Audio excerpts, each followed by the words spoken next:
ఉత్తరాఖండ్లో భారీ వర్షాలతో జనజీవనం స్తంభించిపోయింది. ఎడతెరిపి లేకుండా కురుస్తున్న వర్షాలకు నదులు ఉప్పొంగుతున్నాయి.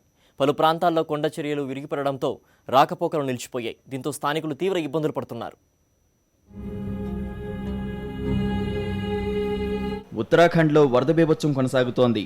ఎడతెరిపి లేకుండా కురుస్తున్న వర్షాలకు నందుప్రయాగ్, చమోలి జిల్లాల్లో కొండ చర్యలు విరిగిపడడం ఆందోళన కలిగిస్తోంది. రోడ్లపైనే కొండ చర్యలు విరిగిపడడంతో చమోలి, శ్రీనగర్, రిషికేశ్, బద్రీనాథ్ హైవేలు పూర్తిగా బ్లాక్ అయ్యాయి. దీంతో ఎక్కడి వాహనాలు అక్కడే నిలిచిపోయాయి. ఎటు వెళ్లాలో తెలియక ప్రయాణికులు తీవ్ర ఇబ్బందులు పడుతున్నారు.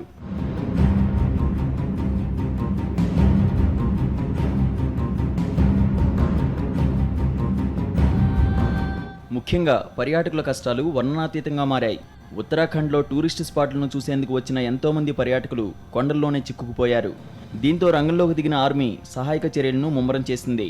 చమోలి కొండల్లో చిక్కుకుపోయిన వారిని తాళ్ల సహాయంతో సురక్షిత ప్రాంతాలకు తరలిస్తోంది. అటు స్థానికంగా నివాసం ఉంటున్న దాదాపు 5,000 మందిని ఖాళీ చేయించారు అధికారులు. ఇప్పటి వరకు వరదల ధాటికి 40 మంది మృతి చెందినట్లు అధికారులు ప్రకటించారు.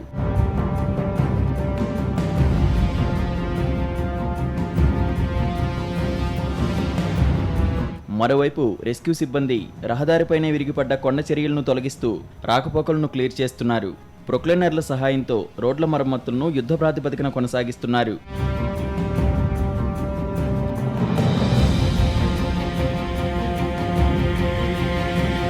వరదలపై ఉత్తరాఖండ్ సీఎం హరీష్ రావత్ ఉన్నతాధికారులతో అత్యవసర సమీక్ష నిర్వహించారు.